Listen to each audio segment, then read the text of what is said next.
머신러닝의 이제 종류에 대해서 한번 살펴볼 건데요. 머신러닝은 우리가 봤을 때 크게 지도학습과 비지도학습 그리고 강화학습 이렇게 세 가지로 구별이 된다고 합니다. 그래서 각각이 어떠한 차이가 있는지 보시면요.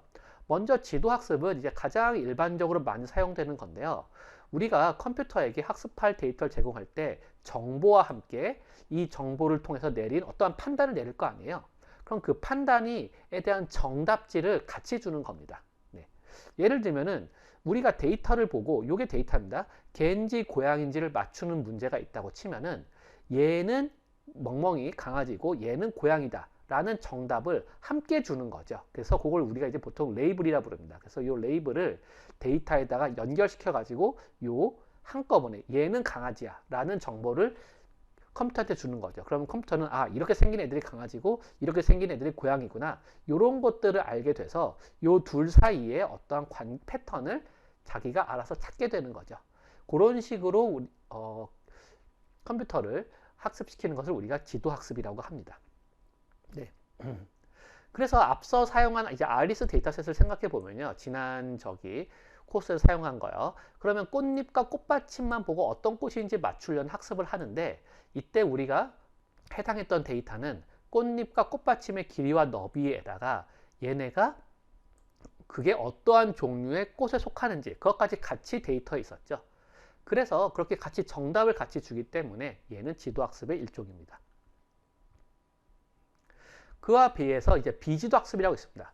비지도학습은 지도학습과도 유사하기도 하지만 뭐 반대이기도 한 게 뭐냐면은 컴퓨터에게 데이터를 제공할 때 데이터만 주는 거예요. 정답을 같이 주지는 않습니다. 그래서 데이터만 보고 뭔가를 이제 학습해야 되는데 그럼 정답을 없으면 어떻게 학습하냐 하면은 주로 이제 이때 학습하는 거는 컴퓨터는 이 데이터들이 얼마나 서로 유사하고 혹은 설마 서로 다른지 이런 것들을 학습하게 됩니다. 그래서 많은 고객들 중에서 고객 데이터가 있어요. 근데 소비 패턴이 비슷한 고객들이 있을 거 아니에요. 그러면은 그 사람들을 서로 묶어 가지고 어떠한 그 군집을 만든다거나 그렇게 군집을 만들게 되면은 비슷한 소비 패턴이기 때문에 우리가 광고를 할 때 그러니까 같은 광고를 요 사람들에게 하고 또 다른 광고를 다른 비슷한 패턴의 사람들에게 하고 이렇게 타겟팅된 광고를 할 수가 있겠죠. 그런 목적에도 쓰일 수 있습니다. 혹은 내가 좋아하는 영화와 비슷한 영화를 추천해 주는 것도 일종의 비지도 학습이라고 할 수가 있겠죠.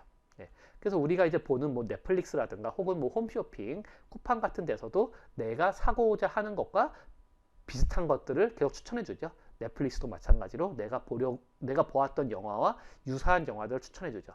이런 것들도 우리가 비지도 학습이라고 할 수 있습니다. 자, 그 다음은 이제 이걸 보겠습니다. 베스트 수익률. 자, 베스트 수익률은 뭐냐 하면은 자, 제가 코드를 이렇게 짰는데 얘를 코드를 보시면은 얘가 우리가 이제 일단은 이렇게 하시면은 얘는 지금 나이브 수익률과 똑같죠. 그래서 얘는 업다운을 다 포함하는 거예요. 근데 내가 업다운을 다 맞출 수 있다고 쳐봐요. 그러면은 다운일 때는 업다운을 다 맞출 수 있다면 다운일 때는 내가 굳이 주식을 보유하거나 주식을 살 필요가 없죠. 그래서 다운일 때는 그냥 그대로 유지하면 됩니다. 그렇죠? 그래서 다운일 때의 수익률은 다 0. 그러니까 그냥 보유로 맞춰요. 네, KNN 같은 경우에는 자, X 테스트를 KNN 그러니까 요 테스트 데이터를 가지고 이제 우리가 예측을 합니다. 아까 KNN 모델을 만들었죠. 가장 좋은 모델. 그걸로 이제 Y 햇에 넣어요. 그렇죠? 그 다음에 우리가 일단은 기본적인 수익률을 재는데 Y 햇으로 다운으로 예측됐을 때는 우리가 아무것도 안 하죠. 그러니까 그때의 수익률은 우리가 피해갈 수가 있습니다. 오르건 떨어지건 그럼 그때를 다 0으로 놔요. 그 나머지는 업이건 다운이건 다 맞는 거죠. 다 우리가 이제 그거를 업다운을 겪으면서 가는 겁니다. 그때 수익률이 얼마겠느냐? 라고 해서 계산해 보시면 네, 약 1.046%, 약 4.6%의 수익률을 올려요. 네, 나이브 할 때에 비하면 2.9인데 이때는 4.6. 그러니까 대략 2%가 더 넘는 수익률을 추가로 더 올릴 수가 있는 겁니다. 대단한 거죠. 네, 수익률이 2%가 높아져요. 여러분, 네, 2% 아무것도 아니네. 그럴 수도 있지만 주식시장이나 은행이나 금리에서 누가 이자를 2%더 쳐준다 그런다. 그러면 엄청 몰려가요. 네, 그래서 굉장히 잘할 수 있는 겁니다. 물론 베스트 케이스에 비해서는 네, 뭐 비교가 안 되죠. 왜냐면 이거는 신과 같은 경우만 할 수 있는 거기 때문에 이거는 불가능한 거고요. 우리는 얘보다 조금 더 좋은 거죠. 조금 더 잘했습니다.